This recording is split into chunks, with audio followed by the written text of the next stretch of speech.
Are you a chronic people pleaser? If the answer is yes, brace yourself. Because Carl Jung would say your niceness isn't really about kindness at all. It's your shadow in disguise. It's manipulation. It's control. And if you think that sounds harsh, good.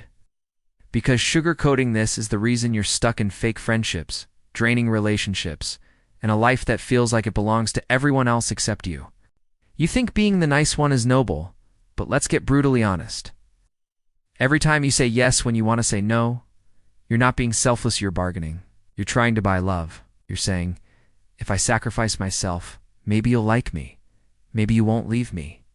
Maybe I'll be safe. You're not doing it out of kindness. You're doing it because deep down, you're terrified of rejection. Jung called this the shadow. It's the hidden, disowned part of your personality. It's the stuff you don't want to admit lives inside your anger, your selfishness, your jealousy, your desire to control. You shove it into the basement of your mind and tell yourself, that's not me. I'm a good person. But here's the catch. It doesn't disappear. It leaks out sideways. One of the biggest leaks is people-pleasing. On the surface, you look like the saint. You're agreeable. You're flexible. You never cause trouble. Everyone says you're such a good friend or the reliable coworker. But underneath, you're boiling. You're resentful. You're silently screaming, why doesn't anyone see me? Why doesn't anyone give back? You're pretending to be generous while secretly keeping score. That's the shadow running the show. Let's stop pretending this came out of nowhere. Most of the time, people-pleasing is cooked into you as a kid. Maybe your parents only gave you affection when you were good. Maybe your dad's approval depended on your achievements. Maybe your mom shut down if you ever got angry, so you learned really fast. If I want love, I better behave. I better smile. I better not rock the boat. All those raw, messy emotions, anger, frustration, selfish wants, they got shoved down. And what took their place was the mask of the nice kid. Now you're an adult still wearing that mask, and it's exhausting. Because here's the ugly truth. People-pleasing destroys you.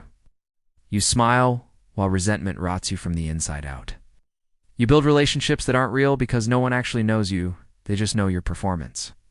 Your body even rebels. Stress, burnout, stomach issues, headaches, that's your shadow screaming at you because your voice has been silenced. And don't kid yourself, your shadow still slips out. You tell people it's fine while secretly sabotaging them later. You ghost instead of confronting. You stew in bitterness and punish them with silence. That's not kindness. That's manipulation. But here's the part that stings the most. You actually get a payoff from people-pleasing. You get to feel morally superior like you're the good one. You get to feel safe because you avoided conflict. You get to feel needed like you're indispensable. That little ego boost is your drug. But just like junk food, it leaves you hollow, sick, and hungry for more. Jung wouldn't tell you to just stop being a people-pleaser. He'd tell you to integrate your shadow. It means dragging those ugly parts of yourself into the light. Owning the selfishness, the anger, the hunger for recognition, the fear of being abandoned. Not acting out every impulse, but admitting those parts exist. Because when you deny them, they control you unconsciously.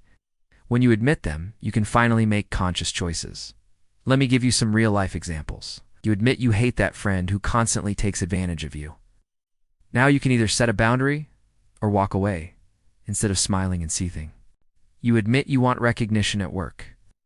Now you can actually ask for credit instead of pretending you don't care while you resent your coworkers. You admit you're scared of being abandoned. Now you can face that fear directly, instead of covering it up with a fake agreeable persona. That's what shadow work looks like. And here's what you can start doing right now. Notice that tight feeling in your chest or stomach when someone asks you for something and you want to say no.